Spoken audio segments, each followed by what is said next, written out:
Good morning students. SST 7th class जिसमें हम हमारा चैप्टर पढ़ रहे हैं जनजातियां खानाबदोश और एक जगह बसे हुए समुदाय। आज हम इसमें हमारा सेकंड टॉपिक पढ़ेंगे, जनजातीय लोग कौन थे। अब हमने जाना पीछे कि जो हमारे देश में दो तरह से थे। एक समाज ऐसा था जो जातियों के आधार पर बटा हुआ था, जिसमें ब्राह्मणों के द्वारा रूल बनाए जाते थे। लेकिन एक समुदाय ऐसा भी था, एक समाज ऐसा भी था जो वनों के आसपास के एरिया में रहता था या वनों में रहता था, और उनके जो रूल रेगुलेशन थे वो दूसरे समाज से अलग थे। लेकिन दोनों एक दूसरे के ऊपर निर्भर भी थे, कई बार उनमें टकराव भी होता था। ठीक है, ये सब हमने पढ़ा। और ये जो लोग थे ये एक जगह नहीं रहते थे, ये अलग अलग जगह घूमते रहते थे। जो घूमते फिरते रहते थे उनको खानाबदोश का नाम दिया गया था। ये वो जनजातियां थी। आज हम पढ़ेंगे ये जनजातीय लोग कौन थे। समकालीन इतिहासकारों और मुसाफिरों ने, समकालीन मतलब उस समय के जो इतिहासकार थे या जो उस समय के मुसाफिर होते थे। मुसाफिर कौन होते हैं बेटा? जो यात्री होते हैं, जो इधर उधर घूमते फिरते रहते हैं। ठीक है, समकालीन इतिहासकारों और मुसाफिरों ने जनजातियों के बारे में बहुत कम जानकारी दी है। मतलब जो जनजाति है ना, उनके बारे में हमें हिस्ट्री के अंदर बहुत कम जानकारी मिलती है। कुछ उपवादों को छोड़ दें तो जनजातीय लोग भी लिखित दस्तावेज नहीं रखते थे। अब दिक्कत क्यों है ऐसी? क्योंकि जो जनजातीय लोग होते थे वो पढ़े लिखे नहीं होते थे। ठीक है, बहुत कुछ अपवाद, अपवाद चीज क्या, अपवाद वर्ड का मतलब होता है बेटा, जहां एक तरह का काम होता हो ना, सारा काम एक तरह का हो रहा और उसमें थोड़ा बहुत अलग काम हो जाए उससे बिल्कुल हटके, तो उसको हम अपवाद कह देते हैं। जैसे सभी लोग जनजाति, मैंने कहा कि वो पढ़े लिखे नहीं होते, लेकिन कुछ थे जो थोड़ा बहुत पढ़ लिख लेते थे। ठीक है, तो वो अपवाद हो गए। तो ज्यादातर जनजातीय लोग जो थे वो लिखित दस्तावेज नहीं रखते थे। वो लिखते नहीं थे अपने बारे में कि हम कैसे हैं, हमारे पूर्वज कैसे थे, ऐसा कुछ नहीं लिखते थे। ठीक है, थोड़े बहुत एक दो अपवाद मिल जाएंगे, लेकिन समृद्ध रीति रिवाजों और वाचिक मौखिक परंपराओं का वे संरक्षण करते थे। लेकिन जो उनके रीति रिवाज थे, और वाचिक मतलब मौखिक जिसको हम कहते हैं, उनकी जो परंपराएं होती थी या जो कथाएं होती थी उनके पूर्वजों की, वो उनको ओरली याद होती थी कि हमारे दादाजी ऐसे होते थे, वो यहाँ रहते थे, वहां रहते थे, तो वो ओरली उनको याद करवाया जाता और उसका वो संरक्षण, उसको बचा के भी रखते थे। ये परंपराएं हर नई पीढ़ी को विरासत में मिलती थी। मतलब नई पीढ़ी को उनके पापा या दादा उनको सुनाते थे, फिर वो अगली पीढ़ी को सुनाते थे, तो उनको विरासत मिलता था। ये आज के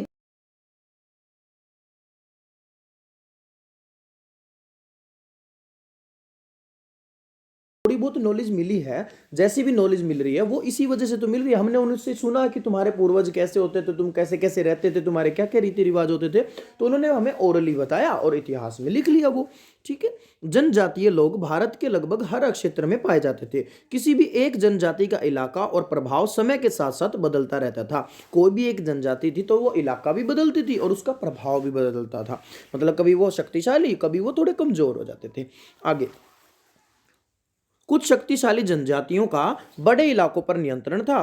पंजाब में खोखर जनजाति, अंडरलाइन कर लें, पंजाब में खोखर जनजाति 13वीं और 14वीं शताब्दी के दौरान प्रभावशाली थी। तो पंजाब में कौन सी जनजाति पाई जाती थी? खोखर। उसके बाद आगे, यहां बाद में गखर लोग ज्यादा महत्वपूर्ण हो गए। गखर अंडरलाइन करें, गखर। तो दो हमने जनजाति पढ़ी, कहाँ की? पंजाब की। आगे, उनके मुखिया कमाल खान गखर को बादशाह अकबर ने मनसबदार बनाया था। मतलब उन्होंने अपना क्या बना दिया था? मनसबदार बना रखा था। ठीक है, तो अंडरलाइन कर लें, कमाल खान गखर को बादशाह अकबर ने मनसबदार बनाया था। आगे, मुल्तान और सिंध में मुगलों द्वारा अधीन कर लिए जाने से पहले, मतलब जब मुल्तान और सिंध जो था उस पर मुगलों का शासन होने से पहले की बात बता रहा है, से पहले लंगाह और अरघुन अरघुन लोगों का प्रभुत्व अत्यंत विस्तृत क्षेत्र पर था। तो इसका मतलब मुल्तान और सिंधु पर कौन सी जनजाति पाई जाती थी? लंगाह और अरघुन। उसके बाद देखिए यहाँ मैप में भी दिया हुआ है, अब ये देखो अरघुन लिखा हुआ है, लंगाह लिखा हुआ है, ये सारा हमारा मुल्तान और सिंधु नदी का एरिया है। ठीक है, ये पंजाब का एरिया आ गया, खोखर हो गए, यहाँ पे गखर हो गए। ठीक है, पंजाब हिमाचल का एरिया थोड़ा सा ये सारा। आगे कहता है इसमें, उत्तर पश्चिम में एक और विशाल एवं शक्तिशाली जनजाति थी बलोच। मतलब उत्तर और पश्चिम में उत्तर पश्चिम में कौन सी जनजाति थी?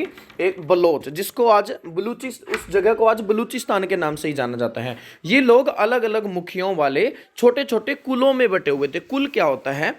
तो कुल देखिए, परिवारों या घरों के एक ऐसे समूह को कुल कहते हैं जो एक ही पूर्वज की संतान होने का दावा करते हैं। मतलब जिनके दादे परदादे वो एक ही उन्हीं की संतान होती है, ठीक है, एक ही पूर्वज की संतान होती है, वो लोग कहलाता है कुल। आगे देखिए, तो ये देखिए यहाँ पर बलूची लिखा हुआ है, आज इस जगह को बलूचिस्तान के नाम से जाना जाता है। आगे ये लोग, ये तो हो गया। पश्चिम हिमालय में गडरियों की जनजाति रहती थी, मतलब हिमालय में गडरियों की जनजाति, और कौन सी गडरी है? गड्डी, ठीक है। उपमहाद्वीप के सुदूर उत्तर पूर्वी भाग पर भी नागा, अहोम और कई दूसरी, उपमहाद्वीप के सुदूर उत्तर पूर्वी मतलब ये वाला जो भाग था, यहाँ की बात होने लग रही है।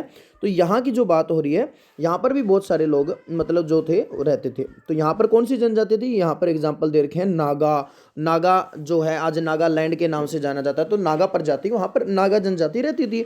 अहोम जो जनजाति थी आज जिस जगह पे रहती थी उसको आज असम के नाम से या असम के नाम से जाना जाता है, राज्य के नाम से। और कई दूसरी जनजातियों का पूरी तरह प्रभुत्व था। मौजूदा बिहार और झारखंड के कई इलाकों में 12वीं सदी तक चेर सदार शाहियों का उदय हो चुका था। बादशाह अकबर के प्रसिद्ध सेनापति राजा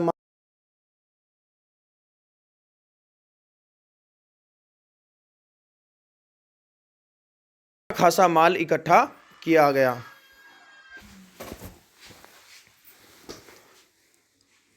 लेकिन वे पूरी तरह अधीन नहीं बनाए गए। मतलब जो था कि 1591 में वहाँ पर जो राजा जो चेर लोगों पर हमला किया गया और उन्हें परास्त कर दिया गया, उन्हें उनसे खासा माल लूट भी लिया, लेकिन उनको पूरी तरह अपने कब्जे में नहीं लिया, ठीक है। औरंगजेब के समय में मुगल सेनाओं ने चेर लोगों के कई किलों पर कब्जा किया, इस जनजाति को अपना अधीनस्थ बना लिया, फिर उसको अपने अधीन कर लिया, ठीक है।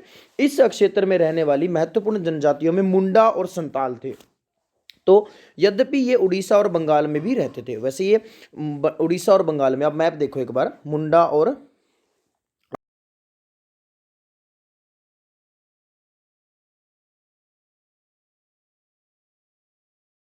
ये लोग भी यहां पर थे।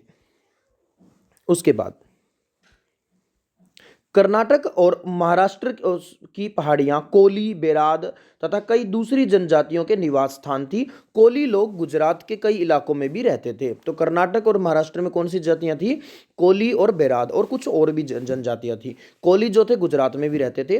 कुछ लोग दक्षिण में कोरागा, वेतर, मारवाड़ और दूसरी जनजातियों की विशाल आबादी भी थी। मतलब दक्षिण की बात हो रही है, कुछ और दक्षिण में।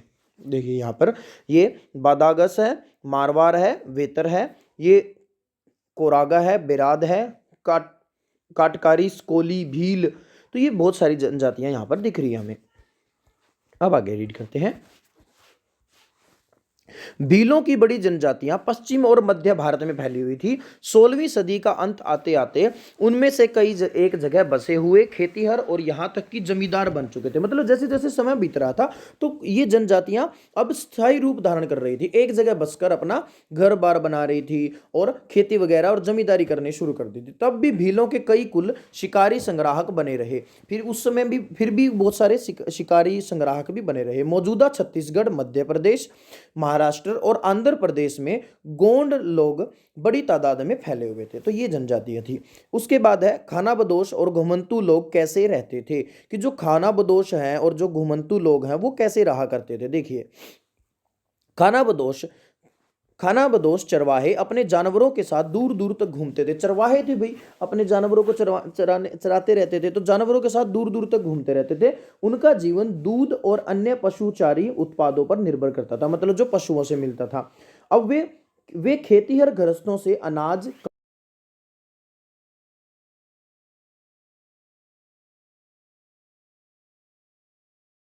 भेड़ बकरियां, गाय भैंस, तो उनका दूध है, उनसे ऊन मिलती थी, उनसे घी प्राप्त होता था। वो तो जो दूसरे लोग थे, गृहस्थ लोग थे जो एक जगह रहते थे गांव में, वो तो उनको दे देते थे और उसके बदले में उनसे क्या ले लेते थे? उनसे बदले में ले लेते थे कपड़ा, बर्तन और अनाज वगैरह, ठीक है, और भी जो जरूरतों की चीजें होती, तो विनिमय करते थे। विनिमय आपको पता ही है ना, विनिमय का मतलब क्या होता है? वस्तु के बदले वस्तु लेना, ठीक है, पैसे नहीं, वस्तु के बदले वस्तु लेना। कुछ खानाबदोश अपने जानवरों पर सामानों की ढुलाई का काम भी करते थे।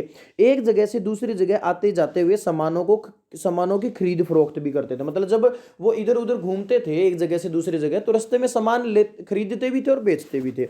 बंजारा लोग सबसे महत्वपूर्ण व्यापारी खानाबदोश थे। अंडरलाइन कर लें, सबसे महत्वपूर्ण व्यापारी जो खानाबदोश होते थे ना, वो बंजारा लोग होते थे। उनका कारवां टांडा कहलाता था। डबल अंडरलाइन कर लें, उनका कारवां क्या कहलाता था? टांडा। टांडा मतलब क्यों कहा जाता था? उनका कारवां क्या होता? वो एक झुंड में चलते थे, पूरा काफिला होता था उनका, ठीक है। सुल्तान अलाउद्दीन खिलजी बंजारों का ही इस्तेमाल नगर के बाजारों तक अनाज की ढुलाई के लिए करते थे। मतलब सुल्तान अलाउद्दीन खिलजी के समय की बात बता रहा है, तो वहां उनके समय में जो बाजार होते थे ना, वहां जो अनाज की ढुलाई होती थी, अनाज जो पहुंचता था, तो वो उनको कौन पहुंचाने का काम करता था? बंजारे लोग ही करते थे, क्योंकि ये अपने साथ पशु भी रखते थे। बादशाह जहांगीर ने अपने संस्मरणों में लिखा है कि बंजारे विभिन्न इलाकों से अपने बैलों पर अनाज ले जाकर शहरों में बेचते थे। सैन्य अभियानों के दौरान वे मुगल सेनाओं के लिए खादानों की ढुलाई, मतलब जो खाने पीने की वस्तुएं होती थी युद्ध वगैरह के अंदर, तो वो उनकी ढुलाई भी करते थे। किसी भी विशाल सेना के लिए 1 लाख बैल अनाज ढोते होंगे। कहते हैं कि पूरी बड़ी बड़ी सेना के लिए 1 लाख बैल होंगे। अब देखो, सोचो 1 लाख बैल कहाँ से आएंगे? तो ये अलग अलग बंजारों का जो काफिला होता था, कारवां होता था, उनके पास इतने सारे होते थे।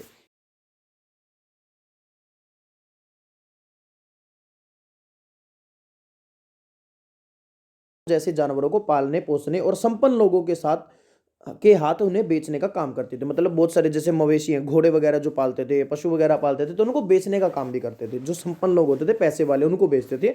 छोटे मोटे फेरी वालों की विभिन्न जातियां भी एक गांव से दूसरे गांव भ्रमण करती रहती थी। ये लोग रस्सी, सरकंडे की चीजें, फूस की चटाई और मोटे बोरे जैसे माल बनाते थे। मतलब ये छोटी छोटी चीजें बनाते थे, जैसे बोरे वगैरह बना दिए, चटाई बना दी, सरकंडे की चीजें बना दी, रस्सी वगैरह बना दी, ठीक है, और ये बेचते थे।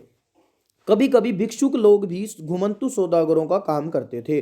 नर्तकों, गायकों और अन्य तमाशबीनों की भी जातियां थी, जो विभिन्न नगरों और गांवों में कमाई के लिए अपना कला का प्रदर्शन करती थी। तो ये भी अपनी कला का प्रदर्शन करके कमाई करते थे।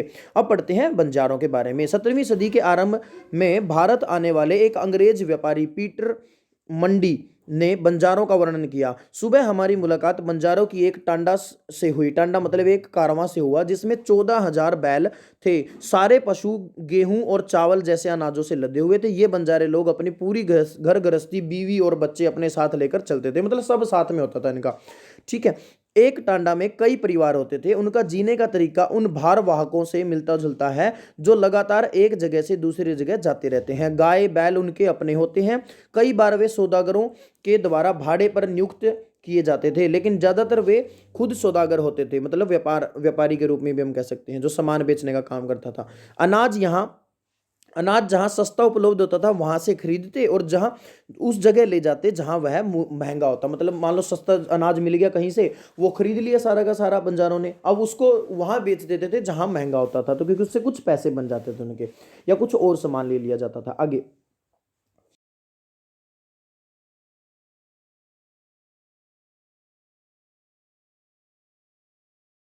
700 तक लोग हो सकते थे। एक टांडा की बात कर रहे हैं, एक टांडे में लगभग 6 से 700 लोग होते थे।